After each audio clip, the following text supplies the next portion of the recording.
Hi everyone, I hope you had a great day. This is Carla at lek.com. I wanted to show you Carla before. You'll notice her skin is a little bit lighter after alcohol markers dry for a little bit. They tend to get lighter as they dry. Her skin still looks pretty tan, but a little bit lighter. So anyway, this is her before and after. So I thought I'd show you a side-by-side difference in their sizes.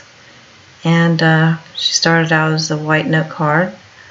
I also wanted to show you where I have folded creases at the tops and bottom of the 13 by 9 inch paper. I'll go ahead and put Carla away for later, little Carla, for a future card most likely. But again, I have put creases at the top of the paper as well as the bottom to mark the centers of the top and the bottom, which will be important later. This way we'll know exactly where to line it up on the garment. Alright, this is going to be a painful part. I got to start ripping the paper surrounding Carla. And the purpose behind this is so that when she gets pressed onto the shirt, there's not a harsh press mark left on the garment. There's not going to be these harsh lines that sometimes you see after you're done ironing or pressing. So this kind of breaks up the paper a little bit, plies it out. You'll notice I'm tearing it towards me so I can kind of keep track of how the paper is tearing and the way it's kind of layering. If you ever tore paper, you'd see that there are different levels of ply. This is a thicker paper. It's sublimation paper, and yeah, we kind of want it to layer up all the way around so that there's not any harsh, shiny press marks all the way around her. They look unsightly, so I prefer to do her this way. Plus, she looks more manageable when you put her on the garment. You try to put a large piece of paper on your garment. It tends to be a little intimidating. You're looking at it and it's like, oh my gosh, I hope it's going to fit. This way, it's going to be centered.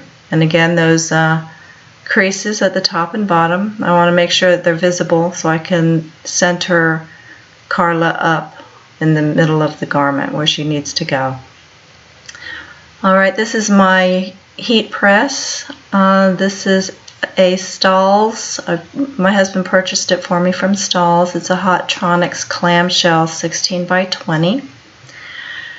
I want to put the neckline of the garment past the top plate of the heat press, so I don't leave any press marks on the neckline. It can get shiny and it doesn't look good, so I make sure that it comes past that top plate. And I have a piece of butcher paper, and I'm going to bring my platen down, and that's to pre-press for 5 seconds.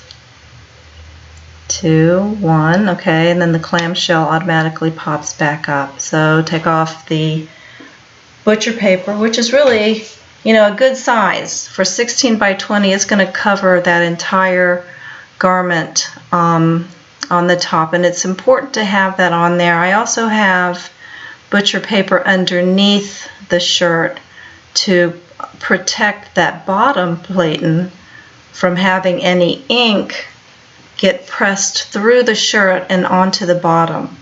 I don't want that. I don't want to leave any ink marks anywhere on my heat press. So the butcher top underneath the shirt is very important, that it protects. And on top, before I go ahead and press the top of the garment, I want to make sure to put that butcher paper back on there. So right now I am being very generous about the heat tape that's going onto my printed item. or my printed image. I want to make sure that it stays where it needs to stay, that it's not hopping around. I want to make sure that the garment is smooth as I'm taping it down. People have told me that, you know, I tend to overkill the tape, but I disagree.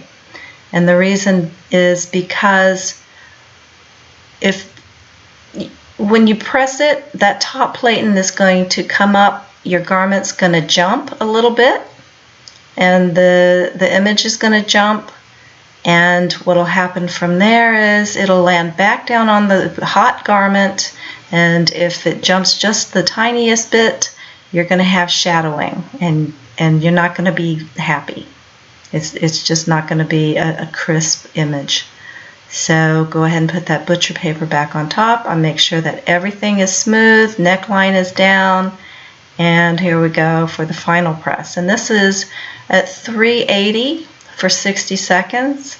Have no idea why I checked my watch because there is a timer on the heat press, and at 60 seconds, just like the 5-minute pre-press, it will go ahead and press, and the top platen will pop up, and everything works very smoothly on this clamshell. I'm very happy with it. My husband bought it for me for Christmas, and I was very happy when I got it.